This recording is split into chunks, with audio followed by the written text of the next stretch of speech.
I'll tell you something funny though, bro. I get this a lot.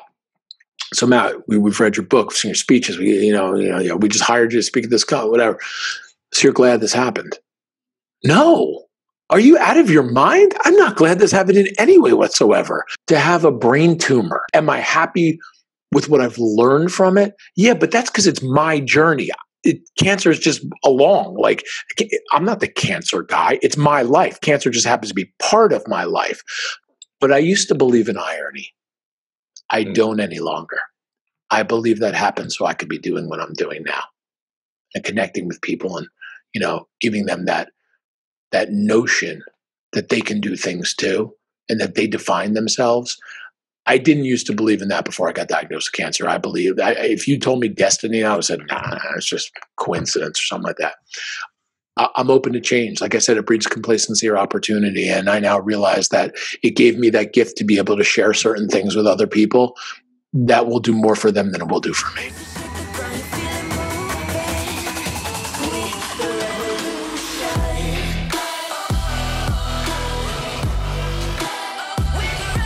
Welcome to the Braddog Media Show with your host,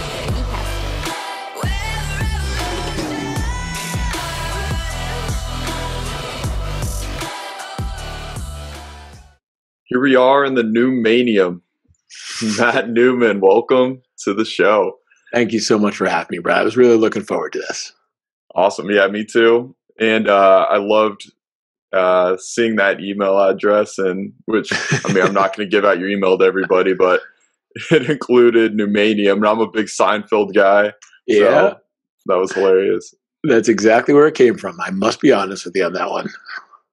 Yeah, my wife and I, we've seen every episode several times.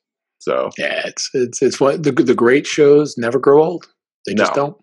No. Look at The Office. Look what that's doing on Comedy Central. It's the number one revenue generating show. Has been on in a long time for new versions. It's crazy. Yep. It is. Man, so we have all sorts of things to dive into here. So for those that don't have any idea of your background, you can probably do it a little bit better than me. What's like a quick, almost like an elevator pitch version of why you dove into motivational speaking and how this all kind of came about? Yeah, it's a great question. And so change does two things. Change breeds complacency or change breeds opportunity. We're all faced with some type of change in some way or another. And some of us embrace it and we own it and we make it ours. And many of us push it off to the side and try to go back to our comfort zones. You don't truly get to grow and expand unless you leave that comfort zone. And sometimes many of us learn that lesson when we don't have a choice and there's nothing we can do about it.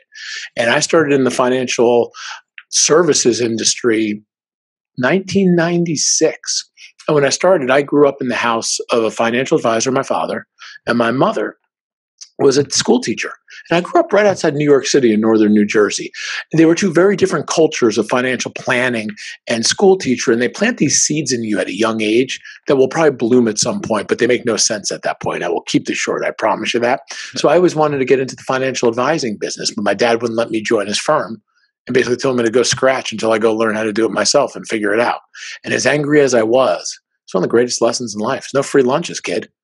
Go figure it out. So when I graduated from the University of Delaware, I went into financial services on my own and started my career in crafting. But the seeds started to bloom to me very early on that the basics of financial planning is having a plan in place prior to the negative, giving people good news when they need it the most. Everybody wants life insurance when they can't get it, long-term care when they can't get it. Our job is to give people some semblance of positivity.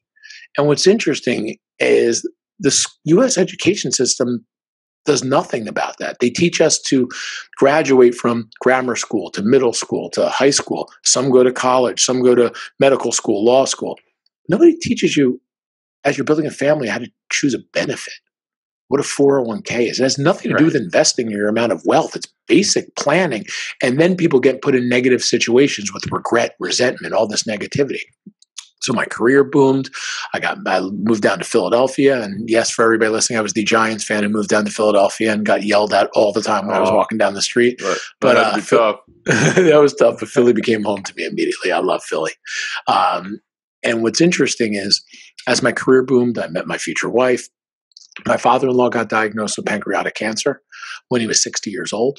And I saw inspiration. I saw realness. I saw my wife taking care of him, taking care of 2 kids. She was pregnant. It was an honor to be a part of. And while we were taking care of him, and I'll make a very long story short, I got diagnosed with brain cancer. I was 39 years old with brain cancer. My father-in-law, 60 years old with pancreatic cancer. We had 3 kids under 5 years old. And this was the situation we were put in. And I started to get this new perspective on life, this new understanding. I saw it through these new lenses. I had a better understanding of living in the moment, appreciating the now. And I learned what strength and fight really are. And as I went forward, unfortunately, my father-in-law went the other way and he passed. And what I started to do is I started to write. And the reason I started to write was I had this new perspective, this gift that cancer was giving me. This was my journey. I understood how precious and fragile things can really be. And I would write and I would send these emails out to friends and family. I did it to alleviate my stress. I found a catharsis. For all the optimism, there's something you're pushing down deep into your belly, some negativity. And if it doesn't find an outlet, you're going to combust at some point. So I started writing. Remember I told you my mom was a teacher? All of a sudden, those seeds started to bloom right there. And what happened is I'm starting to do this more and more and more. And I'm writing and I'm writing and writing. And 4 years into it, I had 20,000 people following my emails. I did it for myself. I didn't care if anybody read it. It meant nothing to me. I would shoot it out like vomit, and then I was done. I would feel better. The interesting part of this, and the reason it's taking a little long to tell you this, is I started to realize that cancer is like buying a car. You buy a car, you leave the lot, you see the car everywhere. Well, the reality is the car was always there. You just never noticed it until you had a deep-rooted connection with it. That was cancer. All of a sudden, I started to see it was everywhere. It affects every family in some fashion or another. And I decided I was going to write a book to make myself feel better. And on March 23rd, 2018, my book came out. And I called my mom in Parsippany, New Jersey, and said, "Hey, Mom, a book's coming out tonight." She goes, no one's ever going to read it, right? I go, "Oh, yeah, who cares about me? What, are you crazy?" Because the story is beyond crazy. She goes, "But you put 3 copies in your safe, so when your kids are old enough, they'll be able to read what really happened." I said, "Yeah, Ma, I couldn't agree with you more." And 1 week later, we were a bestseller on Amazon in 4 different categories. And I'm someone who spoke in my craft. And I started to share my feelings in speaking engagements. And next thing you know, I was on ESPN. We do 3 TED Talks. We go nuts. And you started to realize people are attracted to realness and purity. There's no plan. There's no marketing. There was no thoughts on how I was going to position this. It was the truth. It was the honesty that people are looking for. They want to know they're not alone on their journey. And that's a responsibility and obligation that I absolutely welcome. And we've been able to, through social media and other things, cast a net all over the world now and connect with people to let them know that they are not alone, that there's other fighters out there. And I never saw it going in that direction. I will be completely honest with you. That's amazing. Now, thanks for sharing. And how long have you been cancer-free now? So I was diagnosed on May 14, 2013. I have what's called a grade 3 astrocytoma right here on the left frontal lobe of my brain. I got it removed. I've had no trouble since. I go through chemo. I go through radiation. I would go through tests every 3 months, every 4 months. Now it's every 6 months. There's a good chance something like that will grow back. I don't think about that. This is my journey. I own it. Cancer's just riding shotgun. I usually start writing a lot the day I go into the hospital and get all my tests. And then it's, "Hey, Mr. Newman, we'll see you in 6 months. Remember, it could grow back." I'm like, "You could leave that last part out. That's cool. But yes, I'll see you in 6 months after that." And that's how things have really started to blossom, is by looking through this different set of lenses, you start to have a new understanding of what people really want. And what people really want is they want to know that if they can do it, I can do it.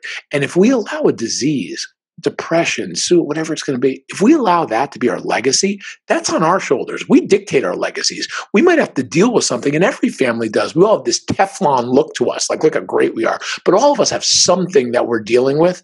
But we define the way that people remember us. And that became clear as day to me as I was going through this. No, I'm sure it became crystal clear. And, most people don't go through things like that. But I think it's important. And I'm sure this is included in your message a lot, is just taking ownership of whatever situation you're in. And it, obviously a lot of cases aren't as challenging as yours, and people will feel sorry for themselves and let their situations dictate, what the choices they make and things like that. But that's not the right approach. I also think it's support. It's sometimes you take a comfort level in knowing that you're not alone on some island, that there's other people who have been through similar types of situations, and that stories of success, real stories, not some shtick, not some dude reading off a bunch of cue cards that nobody cares about giving you statistics, but real deep-rooted love and connection is irreplaceable. And when something like that comes to fruition, it opens up this, I don't want to say euphoric because that's the wrong term, but this optimistic feeling that, well, if I'm going down swinging. Look at this person. Look at that person over there. And what I've also found, regardless the issue it is that you're dealing with, for me, my catharsis was to get it out, to share it, to talk about it. I don't know why. That's just what it was. Most people only want to talk about it with people who've been through something similar. And the amount of messages that we get on a given day is something at first you're taken aback by, but then you realize sometimes you're doing a lot more for other people than you realize, and often a lot more people are watching you. And that started to become extremely prevalent in my life, and something that rather than push off, I welcomed. And as a dad, as a husband, as a business person, it's something that I took unbelievably seriously, and something I looked forward to doing, countless times in the future. Yeah, no, it's amazing. And kind of digging into that a little bit more, what was it like when you first just start putting your message out there a little bit? No real expectations. You just wanted to get things off your chest, and you start getting flooded from all these people relating to your situation and wanting to connect with you. What was it like? I mean, was that such a shock to you to all of a sudden get all of? Which I think fitness is an enormous part of as well, too. Having that extra inner strength to be able to utilize when you need it the most. But it was humbling that they trusted me with their story. They trusted me with what they were going through. And by getting that, there wasn't this, obligatory feeling of, oh, I better get back to them. It was more a feeling of thanks. And what I think they don't realize is they were the ones actually inspiring me the whole time. Wow. That's amazing. Yeah, that's crazy how that happens. And, authentic, real stories a lot of times don't need the extra marketing and those sort of things because they're just real and they find their way on their own. And it's crazy how that happens, but it's so powerful. I think it also makes you, I don't want to say detest, but it gives you some negative angle of looking at the propped up stuff that's total BS. Right. It does. Like it's intolerable at some point when you take on these life altering challenges, and where people don't accept is when you go through a life altering challenge, that life is altered in perpetuity going forward. Like everything we're going through with the pandemic now, this evilness, people passing away, hospital, sickness. And unfortunately, we know people that have been in that situation. Everybody says, oh, I can't wait to go back to old ways. There are no old ways. We move forward off things. We don't resort to the old way. You don't go back to the comfort zone. You utilize the lessons that you're able to take from something and you carry them going forward. And that's something that I was getting more out of from the responses and messages I was getting from others that I feel they were getting from me. So I'm indebtedly thankful. Yeah. And people use this word new normal all the time. And you've already experienced that in a much more major way than most people ever have. And I would say most people are going through now. And it's just like life changes all the time. It's constantly a new normal. So, in this circumstance of this year, it's a little more of an extreme new normal, but life always changes. Like the past is never going to come back and we're never going to go backward. So I think there's positives coming out of it. And let me say to anybody there's nothing positive about diseases. There's nothing positive about children being homeschooled. I have 3 kids doing that, and they're not able to socially interact and learn the things they need to be done. And a lot of things are being set backwards. People are passing away. The pandemic is an evilness. And my thoughts and prayers go out to everybody who's had to deal with it in a serious capacity in some fashion. It's changed our lives. But there's going to be things that alter that will be positive from some point. There's going to be people who don't have the same type of commutes any longer. They're going to be able to work more efficiently. They're going to be able to utilize virtual in a different perspective. There's going to be things that come out of it. But I have friends that own restaurants and whatnot, and it is heartbreaking what they go through. Please support the people in your town, support the local shops, do whatever you need to do to help them get through this battle they're going through. We will learn more on this, but this one's really, it's hurting a lot of people on the way. So as all the lessons we can take and we can put on our shoulders and we can make ourselves better, my heart goes out to everyone, and I wish all well that are taking on a fight for the small business owner and restaurants. I'm so sorry for all you're dealing with. Oh, absolutely. Yeah, there's too many industries getting hit hard by it, which is tough. And that makes me curious then. So you've already gone through all these different challenges in the past. Has there been an increase in people looking to you for guidance in a year like 2020? Blown away by it. And Really? I'll tell you what, is when it all first started to happen, and it's somewhat surreal at first. Someone sending you a message, hey, I saw you on social media. I saw you on a speech in this town. I saw something. I saw you were a guest on ESPN, and you're going, might call me. I mean, who am I? I'm just some idiot or something like that. What I noticed was it was usually cancer related at the beginning, and I totally understood that, and it made complete sense, and it was something that I embraced. Over the last 2 years, let's not just call it the pandemic, that started to expand greatly. All of a sudden, it wasn't about cancer. It's my speeches, my talks, my perspective came more about just real life obstacles and situations. And you realize cancer may have been what opened the door for me to be a part of that. But everybody has something that, like I said earlier, that they're dealing with. And all of a sudden I would start to get things about people. I get a lot of depression, or a family member has some disease, a lot of stuff on financial stuff. And like I said, we wholesale financial products. I don't sell anything direct to anybody in any way.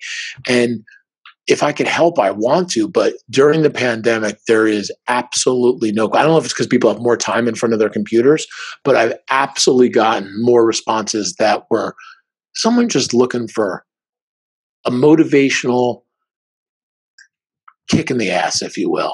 Yeah. And then you get the thank you, like I needed to read that thank you. And you're like, there's no monetary value to that.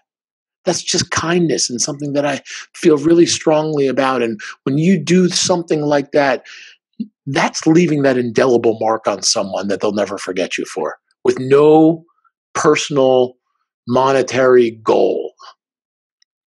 Yeah, no, that's amazing. And I wondered if that was the case. So I'm glad to hear, it's a great here question. It is, because I feel like you're a great person to go to in a situation like this, because everybody, for the most part, looks at things from a certain perspective. If they haven't gone through an extreme life-altering change or something like you have, so being able to see it through somebody else's eyes is just so beneficial. Well, I think it lets you know that if you can find an outlet, like I was saying earlier, if mine became writing, some people it's, just talking to someone individually, whatever it may be. But if you could find some way to alleviate that burden that is all getting bigger on top of your shoulders, it makes it easier to carry it. So whatever angle that is, everybody has their own one. It's funny. I use an analogy for everybody who likes baseball in here, like a batting stance. I'm a big Yankee fan. Sorry for anybody who's not, but you would never give someone like Don Mattingly's batting stance or Wade Boggs' batting stance. No. But it worked really well for them. Yep. You just got to kind of find your thing. And I found where mine was with no purpose other than to continue to maintain that even keel, if you will. Yeah, that's amazing.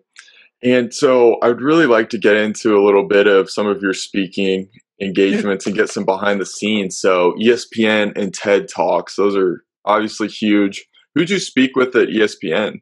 So at ESPN, I received a call right after my book came out from ESPN New York, which is a pretty good one, right? Yeah. I thought it was my brother Crank calling me. I'm not making that up either. I'm like, yeah, right. Yeah, they're calling me. They want to talk to me for. And I got another call, and they're like, could you please give us a call back? We want to get you on the Larry Hardesty show.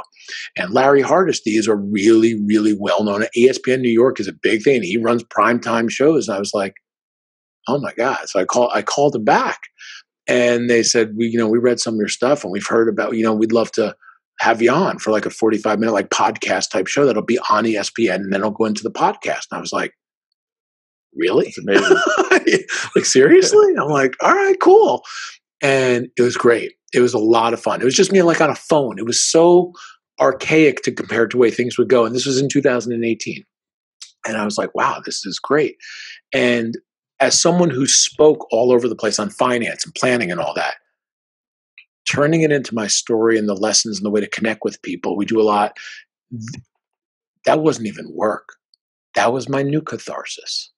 I didn't have to write as much any longer because I was able to continue to do this and meet people in person and speak on big stages. And all of a sudden, it was like being in a band. You start in a band, you're playing these cool little bars, like 12 people come see you. I remember the first book signing I did. It was at Newtown Bookstore in Newtown, Pennsylvania. I think there were 6 people there. Then one day you get into an arena, and you're sitting there in front of 5,000 people going, wow, that's kind of fun right there. You kind of worked your way through, and you went up, and we started doing these extremely large crowds, and you were able to judge by that. All eyes were on you. Nobody was staring at their phone. They were captivated because they were part of it. They got it. They knew something like it. It hit them in the heartstrings. It went deep with them, and it was honest, and it was real. And to me, it wasn't work. It just felt good. And so I would do that. And I got a call from someone about a TED Talk in Delaware. I didn't even really know what a TED Talk was at the time. I got to be completely honest with you. So I was like, all right, let me look into that. And I looked into it. I was like, that looks cool. And I went down and I did it. And it was unbelievable. It was so much fun. I think I'd asked to do another one, and I did the other one. And the last one I did, you want to hear weird? The last one I did was on March 7th in Long Island. It was my 3rd one that I did. And it was this old, beautiful theater. It was awesome. I loved it. My mom came up with me. It was great. And about 4 days later, the country shut down. Yeah, it was nuts. It was nuts. It was like literally we were there, and you're hearing all these things. Like nobody's wearing masks or anything. I remember we went to a diner in Suffolk County, Long Island, me and my mom beforehand. And you're like, man, this is getting really weird. And literally, if this was scheduled for a week later, it wouldn't have happened. Wow. Crazy, right? But it was a lot of fun, and I really enjoyed doing the talks, and whether it's through the business or through the TED stuff or whatnot, just knowing that you're able to have someone leave that moment, whether it's being watched online, whether it's being watched in person, and maybe all of a sudden things aren't as bad for them that day. It's an unbelievable thing to live through. Oh yeah, it's so powerful. And yeah, man, TED Talk, how I'd imagine they have a pretty well-run system at this point. What was it like getting set up for that and going and executing it? That was easy. I'm a speaker. The hardest part of I'll tell you a funny story. So the hardest part of the TED Talk is you generally have about 18 minutes. Like that's pretty much the limit. Yeah. You ever watch my speeches on YouTube and all this? I like to walk around a lot. I like to engage the audience. I don't do it for them. I do it for me. That's how I like to do it. First of all, you're on a little red mat. You can't go off the mat. So I'm just kind of bouncing back and forth like this. But the first one I did, and anybody can give me anything they want me to talk about. Give me a clock on the wall like in a basketball game. I got it. No problem. Easy. First one I did, they didn't have a clock. They would like hold something up for and I'm like, just give me a clock. The second one I did was a little bit different. The third one I did, they had a big clock right in front. I was like, perfect. I'll wrap this thing around. The hardest part was the timing, to be honest with you, because depending what I'm going to talk about, if I really dig into my story, there's crazy things in my story. There's helicopter crashes. There's people dying of cancer. It's one of those stories where if I just told you what it is, you'd think I made some of it up. It's crazy. I can't do that in 18 minutes. that one I can't do. But I did one on the U.S. education system and the fact that, we really need to make sure that people have not just the ability to get jobs and start careers and start lives, but they have the ability to make sure they have some knowledge of what they need to do to avoid the negative. Yeah, that's great. Yeah, no, I highly recommend everybody go check those out and see some of your speeches online. Oh, thank you. Pretty powerful stuff there. Man, so how did you get to become such a good speaker? Because at first, like you mentioned, you were just doing a lot of writing. How did that skill start to develop? I think you're born with it. Really? You see, this is going to sound horrible. I don't mean to. You see all these classes. We're going to teach you. Come on. Listen, not everybody gets to play center field for the Yankees. That's just the way it is. Not everybody has that skill set. Trust me, because that's what I really want to do. And I was a really good baseball player, but I didn't have that skill set. And I wasn't exactly blessed with size when it capped out at about 5'9.5". That was just not going to happen right there. But that being said, you can work on these skills all you want. When I gave speeches in finance all over the place, there was no script. There was it was get up there, speak from the heart. People could tell they're sick of that other stuff. The guy is reading off the cue card, giving you some statistics they don't care about. People want realness. They want it to come from where it belongs. They want to know that you're connecting with them on a level because you both believe in the purity of it. And that's something I always had. I remember. That was a horrible story, but I remember, unfortunately, when one of my grandmothers passed away, they called on 4 of the grandkids to give a little speech, at the ceremony. And they made me go last because nobody in my family wanted to go before me. They're like, I'm not going after Matt. I'm not doing that. Right? So speaking was that thing. I just always kind of had it. But I used to believe in irony. I don't any longer. I believe that happened so I could be doing what I'm doing now. And connecting with people and, giving them that notion that they can do things too and that they define themselves. I didn't used to believe in that before I got diagnosed with cancer. I believe if you told me destiny, I would have said, nah, it's just coincidence or something like that. I'm open to change. Like I said, it breeds complacency or opportunity. And I now realize that it gave me that gift to be able to share certain things with other people that will do more for them than it will do for me. No, that's amazing. Yeah, back to that perspective, and it's crazy. I would have to agree with you, though. It seems like things worked out for a reason, so I think totally makes sense. I'll tell you something funny, though, bro. I get this a lot. So, Matt, we've read your book, seen your speeches. We just hired you to speak at this con, whatever. So you're glad this happened? No.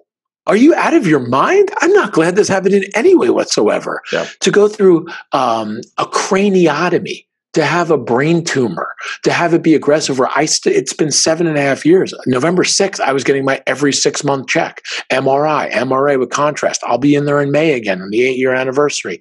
This is with me for the rest of my life. This isn't like, okay, you're cured now, see you later. That ain't going to happen. The odds are that something like that is going to grow back, and it's probably going to grow back in the same spot, and I'll experience seizures and massive pain and all this other stuff again. Am I happy with what I've learned from it? Yeah, but that's because it's my journey. Cancer is just along. Like, I'm not the cancer guy. It's my life. Cancer just happens to be part of my life. But if I had to do it again, in no way did I want that to happen. And there could have been a couple little nuances during the surgery where bad things happen. My wife tells a story that when they brought me in for surgery, they cut half this off all the way, pulled it back. The left frontal lobe of your brain is speech and memory. And the surgeon says to my wife, what does Matt actually do? She's like, well, he's in finance, but he speaks all over the place. Because, there's a good chance he'll never talk again after this. And she's like, what? She's like, there's a very good possibility. I will keep my language clean, so I won't share with you how that, unless you didn't want me to, but I could tell you how it actually changed. And when I woke up and I was able to speak because I was in massive pain, they were like, okay, he's going to be all right. But the reality is, if that knife moved to 2 millimeters or something like that, we could not be having this conversation right now. So do I think it worked out for a reason? I do. Do I wish it never happened? Yeah, I do. Right. No, I totally get that. I mean, yeah, it's it's not like it's an easy thing. You've just been one of the people that have, made good out of it. And so, yeah. And, you didn't let it go to waste. It's an interesting point you just brought up there. And, I'd be remiss if I didn't point out, I know a lot of people that have passed away, a lot. I know a lot of people that are incapacitated or they're just not the same person they are. We have a friend of ours who it's going to happen any day now from brain cancer. There's a part of me that does say, I don't really have any issues. A lot of these people have the exact same thing that I did. Some had more aggressive, why me? And I try to not have that conversation with myself too often because now there's an obligation where I have to do something because I was given this opportunity. And I can get bad news in 4 months. I don't know what's going to happen. I've learned to live in the moment, truly appreciate the now, understand it's not always about yesterday. It's not always about tomorrow. It's about this given moment right now. And I try and do that as much as I can with my children. But I also think rather than wonder why me, it's responsibility. And I'm willing to accept that with open arms. Awesome. No, that's great. So as somebody with all of these life experiences and then, maybe you're speaking to somebody who hasn't, had these different perspectives that you've gained, what are some lessons you could give to somebody that might need some perspective and maybe doesn't understand the fragile nature of life and things along those lines? Like, what should they keep in mind? Couple things. We all have this Teflon perspective. We're bulletproof. I mean, before I got sick, I'm doing Tough Mudders, running races, training all the time. I'm beast mode, man. What are you going to do to me? You can't hurt me. We're not. It's just not the way that it is. And things happen in life, and a lot of them we can't explain. One is prepare. You have a family. You have an obligation. The last thing you want to do is you go through something bad and all of a sudden regret, resentment, negativity sits in, I should have done this, I should have done that. You're going to fall down this downward spiral and the odds of you getting out of it are unbelievably low. The basics of planning have nothing to do with wealth. The things I talked about, your will, your power of attorney, you can go on LegalZoom and do it for like $19. I mean, these are things that we should be educated on that we're not. But little components that we could do that, God forbid, something happens to me. And I remember sitting in a hospital bed and getting the iPad from my wife and waiting for my parents and her parents to come down. And she's like, "Oh, do you want to watch a movie?" I'm like, "No, just give me the iPad." And I went through my will, my power of attorney, my college savings. It's not about a lot of money. I went through my mortgages. I went through everything. And that was the moment I realized every speech I'd ever given was actually about me. I was the shoemaker whose kids had shoes. I didn't have any of that to worry about. God forbid I don't make it through. My family will grieve forever. But they're going to maintain their lifestyle. They're not going to have to be looking in the safety deposit box. They're not going to have to go to the attic, to the cellar and go, "Where's this? Where's that? We need to..." It was all consolidated. And what it allowed me to do is focus on the fight at hand instead of having that. So first off, as you get older, as you go from that single person to the married person to the kid, you're taking on more responsibility. You have to alter things and make sure you have some type of just basic fundamental plan in place. And it's something you should be having discussions with. Me and my wife once a year sit down and go, "Okay, this is in the safe. This is here. That's that." It takes 15 minutes. But it could prevent your legacy being, voided out in some way of, "I can't believe you left me this way. I can't believe you did that." We're not talking, rocket science here. Number two, appreciate life. 2 points I'll give you from the good and the bad. You never know when it's going to end, and there's no point being the richest guy in the cemetery. So make sure you enjoy the hell out of your life as well. To be smart. Save, be able to maintain a lifestyle, have independence, have dignity, but enjoy yourself because things can end a lot quicker than we expect sometimes. Yeah, no, absolutely. Do you have any certain ways that you try to practice gratitude on a day-to-day basis? I know some other people I've spoken to before, sometimes it's hard to naturally just have gratitude, but if there's some certain practices you can incorporate into the day-to-day, it can help. But do you have anything like that? It's a great question. So I was vehemently against social media. I have no problem sharing this with you. I didn't go on social media till 30 days before my book came out. Wow. I didn't want any parts of it. I have my life. I have everything. I don't need any of this stuff. I don't need to see a bunch of pictures of people I grew up with their kids and stuff and all of that other things. That's great, whatever. There's a negative underbelly to social media. Yep. Social media, I am an enormous fan of now. Because the thing I just said about not seeing people I grew up with their kids, it's now one of my favorite things to do. Wow. Wherever you grew up, wherever you came from, those people know who you really are. You could turn yourself into anything you want. They were the ones who saw you from the beginning. They're the people you could not see for 30 years, and it's like you never missed a beat. And I am so proud to be able to reconnect with a lot of these people, to avoid the underbelly of it.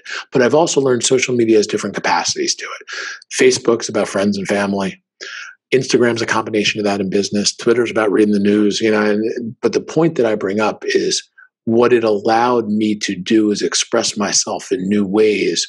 And you've probably seen on there, I do a lot of my thoughts, quotes that I utilize and whatnot. And the satisfaction I get from people following that, I'm not looking for anything. Is the notes of, I needed to read this today. Thank you. I'm like, there it is. That's it. That's there. You can put any dollar signs you want anywhere. You can go get your new car and all that. I just hit somebody in the heartstrings, and I've dictated to them that someone's here to listen and someone here kind of gets it. And you can't do that on purpose. That has to come from reality. Awesome. No, that's amazing. Yeah, there's a lot of evil of social media, but like anything else, I stay away from all that. Yeah, you're right. I have nothing. But you have to purposely say, there's a purpose of why I'm doing it. Yep, exactly. Yeah, you definitely need to go on there. I wouldn't have met you if it wasn't for social media. Exactly. No, I mean, so many great relationships have been formed through social media. So there's some powerfulness to it. And you mentioned fitness. Growing up, you played baseball like myself, big baseball guy.